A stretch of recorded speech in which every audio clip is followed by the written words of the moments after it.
ഇന്നത്തേതൊരു special ബിരിയാണിയുടെ റെസിപ്പിയാണ്. വളരെ എളുപ്പത്തിൽ വീട്ടിൽ ചെയ്തെടുക്കാൻ പറ്റുന്ന ഒരു ബിരിയാണിയാണിത്. അപ്പോൾ ബിരിയാണിക്ക് ടേസ്റ്റ് കൂട്ടാൻ വേണ്ടിയിട്ടുള്ള കുറച്ച് ടിപ്സും കാര്യങ്ങളൊക്കെ ഇതിൽ പറഞ്ഞിട്ടുണ്ട്. അപ്പോൾ എല്ലാവരും വീഡിയോ മുഴുവനായിട്ട് തന്നെ കാണാൻ ശ്രമിക്കുക. അപ്പോൾ നമുക്ക് ബിരിയാണിക്ക് വേണ്ടിയിട്ടുള്ള ഉള്ളി ഒന്ന് കട്ട് ചെയ്തെടുക്കാം. ഞാൻ ഫുഡ് പ്രോസസ്സറിലാണ് ചെയ്യുന്നത്. മീഡിയം സൈസിലുള്ള 5 ഉള്ളിയാണ് ഞാൻ എടുത്തിട്ടുള്ളത്. അപ്പോൾ ഉള്ളിയൊക്കെ ഇവിടെ അരിഞ്ഞ് റെഡിയാക്കിയിട്ടുണ്ട്. ഇനി ഇഞ്ചി, വെളുത്തുള്ളി, പച്ചമുളക് ചതച്ച് വെച്ചിട്ടുണ്ട് മിക്സിയുടെ ജാറിൽ.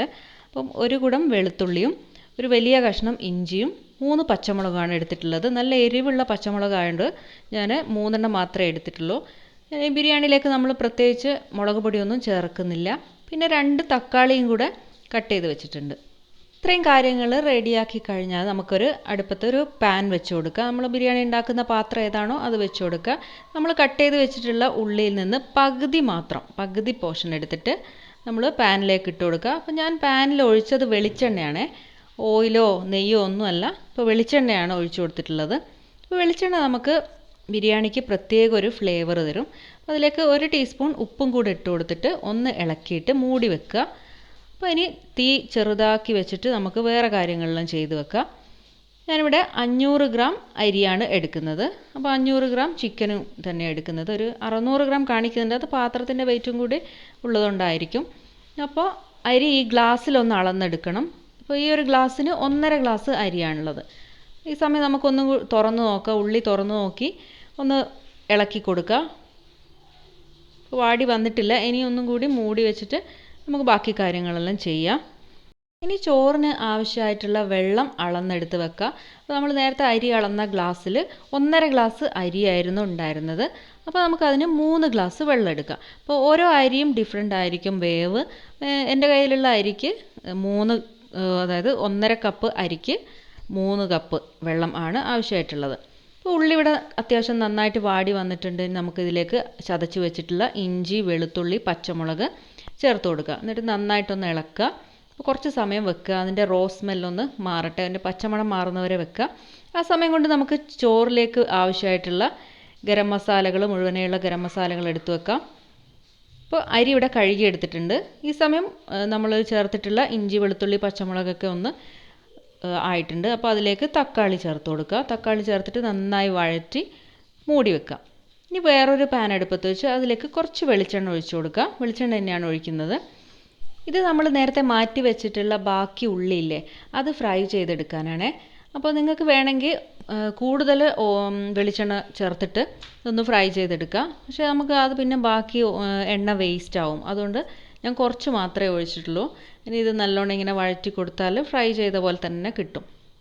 അപ്പോൾ ഇവിടെ ഉള്ളിയും തക്കാളിയൊക്കെ അത്യാവശ്യം നന്നായിട്ട് വാടിയിട്ടുണ്ട്. ഇനി ഇങ്ങനെ ഇളക്കിയിട്ട് നമ്മൾ സ്പൂൺ വെച്ചിട്ട് ഒന്നിങ്ങനെ കുത്തി കൊടുക്കുക. അപ്പോൾ നല്ലപോലെ ഒന്നും കൂടെ വഴണ്ട് വരട്ടെ. അതിന് വേണ്ടി ഒന്നും കൂടെ അടച്ചു വെച്ച് വേവിക്കുക. ബിരിയാണി വെക്കുക എന്ന് പറയുമ്പോൾ നമുക്ക് ഒരുപാട് സമയം ആവശ്യമുള്ളതായിട്ട് തോന്നലുണ്ട് അല്ലേ. ബിരിയാണി പണി എന്ന് പറയുമ്പോൾ രാവിലെ മുതൽ തുടങ്ങണം. അപ്പോൾ അങ്ങനെയൊന്നുമില്ല. നമ്മൾ ആദ്യം ആവശ്യമുള്ള കാര്യങ്ങളൊക്കെ റെഡിയാക്കി വെക്കുക.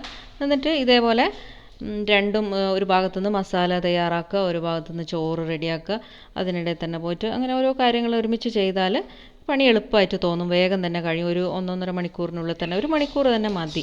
അതിൻ്റെ ഉള്ളിൽ തന്നെ പരിപാടി കഴിയും. ഇതിലേക്ക് ആവശ്യമുള്ള മഞ്ഞൾപ്പൊടി ഇട്ട് കൊടുത്തിട്ടുണ്ട്. അത് നന്നായിട്ടൊന്ന് മൊരിച്ചതിന് ശേഷം ചിക്കൻ ഇട്ട് കൊടുക്കാം.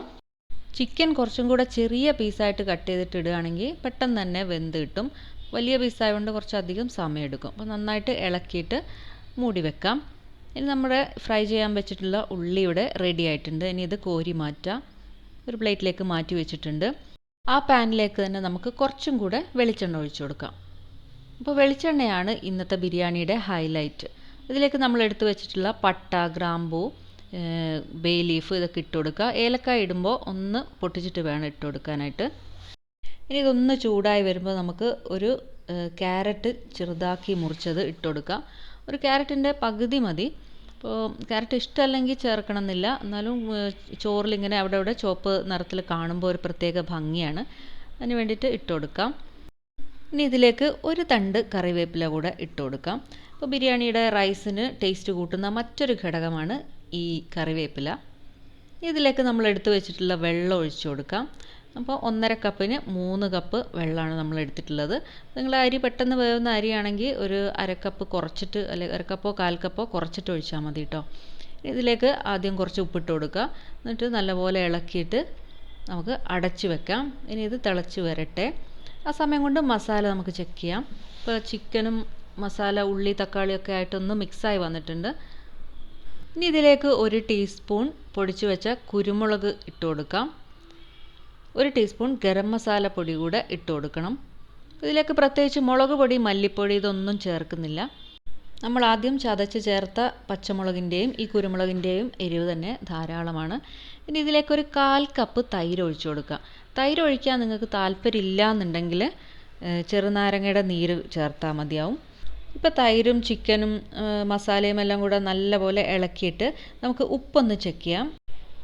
കുറവാണെങ്കിൽ ആവശ്യത്തിന് പിന്നെയും ഇട്ട് കൊടുക്കുക. എന്നിട്ട് നന്നായിട്ട് ഇളക്കുക. ഉപ്പിടുമ്പോൾ നമ്മളെപ്പോഴും ഇതുപോലെ ഓരോ ഘട്ടമായിട്ട് ഇടുന്നത് തന്നെയാണ് നല്ലത്.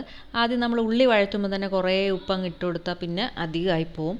അപ്പോൾ ഇനി ഇതിലേക്ക് നമുക്ക് മല്ലിയില, പുതിന ഇല എടുക്കാം. അതിന് വേണ്ടി ഞാൻ കുറച്ച് മല്ലിയിലയും പുതിന ഇലയും എടുത്തിട്ടുണ്ട്. അതിൻ്റെ തണ്ട് കൂടുതലുള്ള ഭാഗം നമുക്ക് ഇതുപോലെ കട്ട് ചെയ്തിട്ട് മസാലയിലേക്ക് ഇട്ട് കൊടുക്കാം. പിന്നെ അതിൻ്റെ ഫ്രണ്ടിൽ ഇല കൂടുതൽ വരുന്ന ഭാഗം നമുക്ക് ലാസ്റ്റ് ദം ചെയ്യുമ്പോൾ ഉപയോഗിക്കാവുന്നതാണ്. ഈ ഇലകളും കൂടെ ഇട്ട് കൊടുത്തിട്ട് നല്ലപോലെ ഇളക്കിയിട്ട് വീണ്ടും മൂടി വെച്ച് വേവിക്കാം. ഇപ്പോൾ നമ്മുടെ വെള്ളം നല്ലപോലെ തിളച്ച് വന്നിട്ടുണ്ട്. ഇനി ഇതിലേക്ക് കഴുകി മാറ്റി വെച്ചിട്ടുള്ള അരി ഇട്ട് കൊടുക്കുക. അരി ഇട്ട് ഒന്ന് നല്ലപോലെ ഇളക്കിയിട്ട് വേണം പിന്നെ ഉപ്പ് ചെക്ക് ചെയ്യാൻ. ചോറിലേക്ക് ആവശ്യമായിട്ടുള്ള ഉപ്പും ഇതുപോലെ 2 പ്രാവശ്യമായിട്ട് മാത്രമേ ഇടാൻ പാടുള്ളൂ. ആദ്യം നമ്മൾ വെള്ളം ഒഴിച്ചു കൊടുത്തില്ലേ, ആ സമയത്ത് കുറച്ചിടുക. പിന്നെ അത് വെള്ളം തിളച്ച് വന്നാൽ അതിലേക്ക് അരിയും കൂടെ ഇട്ട് കൊടുത്തിട്ട് നോക്കിയാലേ നമുക്ക് കറക്റ്റ് പാകം മനസ്സിലാവുള്ളൂ. അപ്പോൾ ഈ സമയത്ത് ഉപ്പ് പോരാൻ തോന്നുകയാണെങ്കിൽ ഒന്നും കൂടെ ഇട്ട് കൊടുക്കുക. ഇനി അത് അടച്ചു വെച്ചിട്ട് വേവട്ടെ. ഈ സമയം കൊണ്ട് നമുക്ക് ദമ്മിനുള്ള പരിപാടി നോക്കാം. ഞാനിവിടെ കുറച്ച് പാലെടുത്ത് വെച്ചിട്ടുണ്ട്. അതിലേക്ക് 1/4 ടീസ്പൂൺ മഞ്ഞൾപ്പൊടി എടുത്ത് കലക്കി വെച്ചിട്ടുണ്ട്. പിന്നെ നമുക്ക് വേണ്ടത് റോസ് വാട്ടറാണ്. പിന്നെ ഗരം മസാല വേണം.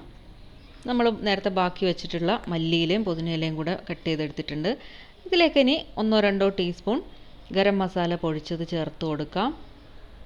പിന്നെ നമ്മൾ നേരത്തെ ഫ്രൈ ചെയ്ത് മാറ്റി വെച്ചിട്ടുള്ള ഉള്ളിയും കൂടെ ഇട്ട് കൊടുക്കുക. നിങ്ങൾക്ക് ഇഷ്ടമാണെങ്കിൽ അണ്ടിപ്പരിപ്പും മുന്തിരിയും കൂടെ ഇട്ട് കൊടുക്കേണ്ടതാണ്. ഇപ്പോൾ ഇവിടെ കുട്ടികൾക്കൊന്നും ഇഷ്ടമില്ലാത്തതുകൊണ്ട് ഞാൻ ആ ഒരു സ്റ്റെപ്പ് സ്കിപ്പ് ചെയ്തിട്ടുണ്ട്.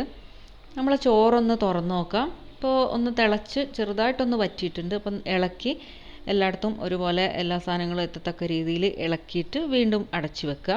വേവിക്കുമ്പോൾ കഴിയുന്നതും ലോ ഫ്ലെയിമിലിട്ട് വേവിക്കുക. മീഡിയം ടു ലോ ഫ്ലെയിമിലിട്ട് തന്നെ വേവിക്കണം. ഹൈ ഫ്ലെയിമിലിട്ട് വേവിച്ചാൽ പെട്ടെന്ന് വെള്ളം അങ്ങ് വറ്റിപ്പോവും, ശരിക്കും വെന്ത് കിട്ടില്ല.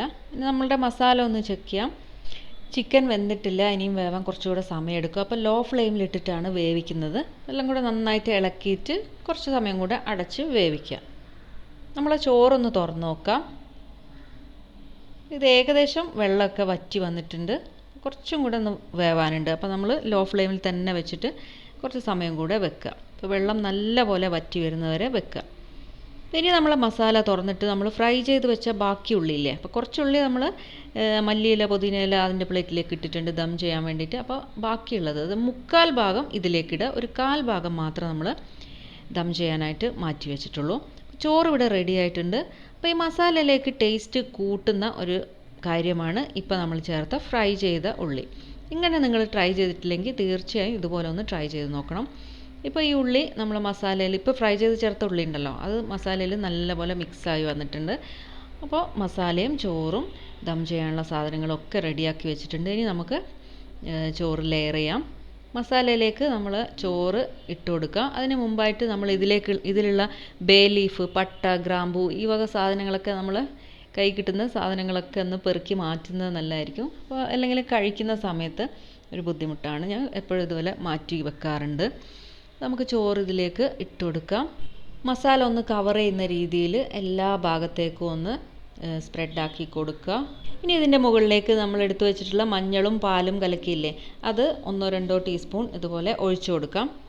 എന്നിട്ട് അതിൻ്റെ മേലെ 1 ടീസ്പൂൺ നെയ്യ് ഒഴിച്ചു കൊടുക്കുന്നുണ്ട്. നല്ല പശുവിൻ നെയ്യ് ഒഴിച്ചു കൊടുക്കുക. ഇനി ഇതിൻ്റെ മുകളിലേക്കായിട്ട് നമ്മൾ ഫ്രൈ ചെയ്തെടുത്തിട്ടുള്ള ഉള്ളി, ഗരം മസാല, മല്ലിയില, പുതിന ഇല ഇതൊന്ന് കൈകൊണ്ട് നല്ലപോലെ മിക്സ് ചെയ്തിട്ട് അവിടെ ഇവിടെയായിട്ട് എല്ലായിടത്തും വരത്തക്ക രീതിയിലൊന്ന് സ്പ്രെഡ് ചെയ്ത് കൊടുക്കാം. ഇനി വേണ്ടത് നമ്മൾ അടുത്ത ലെയർ, സെക്കൻഡ് ലെയർ കഴിയുന്നതും ഒരു 3 ലെയറായിട്ട് ഇടുന്നതായിരിക്കും നല്ലത്. അപ്പോഴേ ഇതിൻ്റെ നെയ്യും ഈ മസാലയും ഈ ഫ്രൈ ചെയ്ത ഉള്ളിയും ഇതൊക്കെ എല്ലാ ഭാഗത്തും എത്തുള്ളൂ. അപ്പോൾ ഞാനിപ്പോൾ ഒരു മൂടിയിൽ ഒഴിച്ചത് റോസ് വാട്ടറാണ്. ഓരോ ലെയറിലും നമ്മൾ എടുത്ത് വെച്ചിട്ടുള്ള സാധനങ്ങളൊക്കെ ഇട്ട് കൊടുക്കുക. ഇത് ലാസ്റ്റ് ലെയറാണ്. ലാസ്റ്റ് ലെയറിലും ഈ മഞ്ഞളും റോസ് വാട്ടറും നെയ്യും മല്ലിയില പുതിനയില ഫ്രൈ ചെയ്ത് വെച്ചിട്ടുള്ള ഉള്ളി കഷ്നട്ട് കിസ്മിസ് ഇതൊക്കെ ഇഷ്ടമാണ്, അത് എല്ലാം കൂടെ ഇട്ട് കൊടുക്കുക. ഇനി ഞാൻ ഇതിൻ്റെ മുകളിൽ ഇതിൻ്റെ ഗ്ലാസിൻ്റെ അടപ്പല്ല വെക്കുന്നത്, ഇതുപോലെ ഒരു വലിയ അലൂമിനിയത്തിൻ്റെ മൂടിയാണ് വെക്കുന്നത്. എങ്കിൽ മാത്രമേ നല്ല പോലെ ഇത് എയർ ടൈറ്റായി നിൽക്കുകയുള്ളൂ. ഇനി ഇതിൻ്റെ മേലെ വെയിറ്റുള്ള എന്തെങ്കിലും ഒരു സാധനം വെക്കുക. ഒരു പാത്രത്തിൽ വെള്ളം നിറച്ച് വെച്ചാലും മതി. ദം ചെയ്യുമ്പോൾ നമ്മൾ ആദ്യം ഒരു 3 മിനിറ്റ് തീ ലോ ഫ്ലെയിം വെച്ച് കൊടുക്കണം. വളരെ കുറഞ്ഞ തീ വെച്ച് കൊടുക്കുക, ഇല്ലെങ്കിൽ അടിയിൽ കരിഞ്ഞു പിടിക്കും. അത് കഴിഞ്ഞിട്ട് ഓഫ് ചെയ്യണം. പിന്നെ നമ്മളൊരു 25 മിനിറ്റും കൂടെ വെച്ചിട്ട് നമുക്ക് ഇത് തുറന്ന് ചോറും മസാലയും സെപ്പറേറ്റ് ചെയ്തെടുക്കാം. മസാലയിൽ നിന്ന് മാക്സിമം ചോറ് കോരി മാറ്റിയിട്ട് മസാല നമുക്ക് നല്ലപോലെ ഇളക്കി കൊടുക്കാം.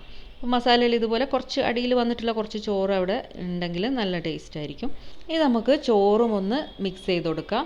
ഈ വീഡിയോയിൽ പറഞ്ഞിട്ടുള്ള എല്ലാ ടിപ്സും അതേപോലെ തന്നെ ഫോളോ ചെയ്യുകയാണെങ്കിൽ നിങ്ങൾക്കും വളരെ എളുപ്പത്തിൽ നല്ല ടേസ്റ്റുള്ള ഒരു ബിരിയാണി ഉണ്ടാക്കിയെടുക്കാൻ പറ്റും. കുറഞ്ഞ സമയം കൊണ്ട് തന്നെ നിങ്ങൾക്ക് ഈ ബിരിയാണി ഉണ്ടാക്കിയെടുക്കാൻ പറ്റും. റെസിപ്പി ഇഷ്ടമാവുകയാണെങ്കിൽ നിങ്ങളെല്ലാവരും എൻ്റെ ചാനൽ കയറി മറ്റുള്ള റെസിപ്പികളും കൂടെ കാണണേ. എല്ലാവരും ലൈക്ക് ചെയ്യണേ.